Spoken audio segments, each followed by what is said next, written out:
बारगाह में ले आए। आज अगर ये सारे लोग शहीद कर दिए गए, मेरे नबी दुआ कर रहे हैं, तो ऐ मेरे मालिक, कायनात में तुझे कोई पुकारने वाला ना होगा। मेरे नबी ने दुआ की है। जनाब अबू बकर सिद्दीक का बयान है, मैंने देखा अल्लाह के रसूल दुआ कर रहे हैं और दुआ में इतनी शिद्दत है मेरे नबी के, जिसमें अहदफ पर चादर रहमत पड़ी है, चादर वो गिर जा रही है, मेरे आका फिर उठाते हैं, फिर वो चादर गिर जा रही है। अल मुख्तसर ये कि अल्लाह के रसूल ने दुआ की, फरिश्तों की जमात आ गई। जरा देखना सहाबा का ईमान, देखना कितना मजबूत था।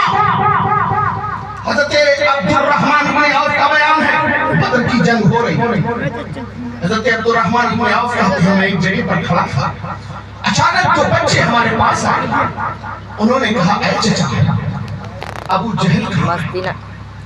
क्या कहा? चचा अबू जहल कहाँ है? हज़रत अब्दुर्रहमान इब्न औफ ने कहा बेटे तुम उसका पता क्यों पूछते हो? उन्होंने कहा कसम खाई है मर जाएंगे या मारेंगे नारी को, सुना है गालियां देता है महबूब बारी को। चचा हमें बताओ, हमने सुना है वो अल्लाह के रसूल को गालियां दे रहा है, हम उसे मारेंगे। हज़रत अब्दुर्रहमान इब्न औफ ने अपनी किरखियों का इशारा दिया और कहा बच्चों वो जो सामने खड़ा शख्स है वो अबू जहल है। अब वो दोनों बच्चे दौड़े, रावी का बयान है पलक झपकने से पहले वो बच्चे पहुंच गए और अपनी तलवार को मारकर अबू जहल को नीचे गिरा दिया। जरा सुना, दोनों मुजाहिद, एक की शहादत हो जाती है, बहुत तवज्जो के साथ, एक की शहादत हो जाती है, एक मुजाहिद लड़ते लड़ते उनका दाया बाजू मार दे और जब दाया बाजू कटा, रावी का बयान है जब वो तलवार चलाते तो तलवार चलाने में वो बाजू डिस्टर्ब करता। वो नन्हा मुजाहिद जब देखा कि हमारा कटा हुआ बाजू हमें डिस्टर्ब कर रहा है, हमें सही तौर पर तलवार नहीं चलाने दे रहा है, रावी का बयान है उस मुजाहिद ने अपने उस कटे हुए बाजू को अपने कदमों के नीचे रखा और उठा करके फेंक दिया और सवारे हाल से कहा जो बाजू अल्लाह और रसूल की राह में जिहाद करने से रोके उसको इस जिस्म में रहने का कोई फायदा नहीं है। ऐ लोगों, मेरे पैगंबर ने इस मंजर को देखा और देखने के बाद मेरे नबी मुस्कुराए। ऐ लोगों, मुझे कहने नहीं दिया जाए ये कौन है, ये दोनों मुजाहिद कौन है? रावी का बयान है एक की उम्र 8 साल है, दूसरे की उम्र 10 साल है। इसकी मां, इनकी मां ने इन्हें तैयार करके जंगे बदर में भेजा है, किस लिए?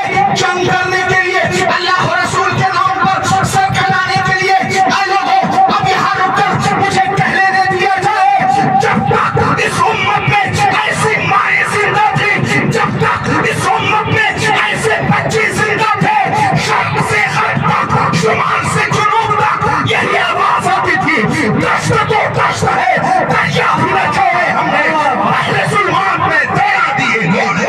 जिंदाबाद जिंदाबाद जिंदाबाद जिंदाबाद। जब तक ऐसे बच्चे इस उम्मत में मौजूद थे, शर्क ताखर, शिमाल के जुनूब, यही आवाज आती थी दश्त तो दश्त है, दरिया भी न छोड़े हमने, पहले जुल्मात में दौड़ा दिए घोड़े हमने। मेरे भाइयों, हालात बहुत नाजुक हैं, हालात बहुत नाजुक हैं। इस वक्त आप पर जो सबसे ज्यादा जरूरी है वो ये कि आप एक सच्चे मोमिन बन जाओ।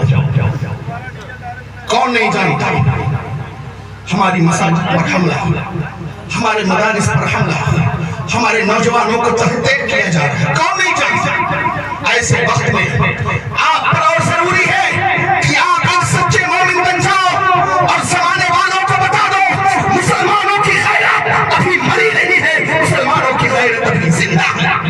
वरना याद रखना, कल का मुअर्रिख जब हिंदुस्तान की तारीख लिखेगा तो उसमें इस बात को जरूर लिखेगा जिस दौर में पैगंबर अमन और शांति सल्लल्लाहु अलैहि वसल्लम के खिलाफ गालियां दी जा रही थी, जिस दौर में मुसलमानों के मसाजिद को तोड़ा जा रहा था, जिस दौर में मुसलमानों के मदारिस को मिसमान किया जा रहा था, उस दौर में मुसलमान जुआ खेल रहे थे। कल का मुअर्रिख लिखेगा जिस दौर में मुसलमानों की बेटियों के साथ आबरूरेज़ी की जा रही थी, उस वक्त मुसलमान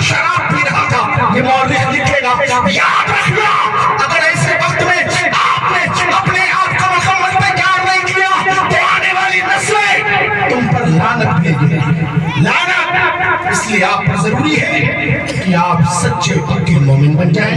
बस ये मुख्तसर सी मेरी तकरीर थी। अल्लाह रब्बुल इज्जत इसे कबूल फरमाए। मैं बहुत बहुत शुक्रिया अदा करता हूँ आप हज़रात का। बहुत अदब इत्मीनान के साथ बैठे हैं। बड़े अजीम अजीम खुतबा शोरा तशरीफ फरमा है या के बाद दीगर इन सब को आप समाअत करें। अस्तगफिरुल्लाह रब्बी बिन कुल्ली ज़ंबि व अतूबु इलैहि। इलाही तू सजा दे या जज़ा दे, सब हमें मंजूर है। या खुदा रुसवा न करना मुस्तफा के सामने।